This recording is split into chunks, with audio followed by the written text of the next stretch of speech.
নমস্কাৰ বন্ধু বান্ধৱী সকল পুনৰ এটি নতুন ভিডিঅ' লৈ লুইটৰ বাতৰি চেনেল আপোনালোকৰ কাষলৈ আহি হাজু হ'ল বন্ধু বান্ধৱী সকল আজি মই আপোনালোকৰ বাবে আগবঢ়াইছো এটি বিশেষ খবৰ জনপ্ৰিয় কণ্ঠশিল্পী নীল আকাশ আৰু নেন্সি ফুকনৰ ফালৰ পৰা আহিছে এটি বিশেষ খবৰ নিশ্চয় আপোনালোকৰ মাজৰ হয়তো সকলে গম পায় যে নীল আকাশ আৰু নেন্সি ফুকনৰ এটি পুত্ৰ সন্তান আছে আৰু সেই পুত্ৰ সন্তানৰ নাম হৈছে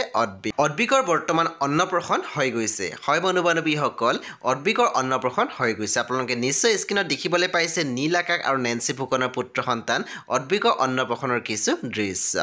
আপোনালোকে ভিডিঅ'টো শেষলৈ চাওক লগতে আপোনালোকে চেনেলটো সাবস্ক্ৰাইব কৰি কাষত থকা বেল আইকনটো টিপি দিবলৈ নাপাহৰিব তোমাক বাৰে বাৰে ভাল পোৱা জোখেৰে খাব দিব পাৰোনে তোমাক বাৰে বাৰে বুকুৰ মালে দিব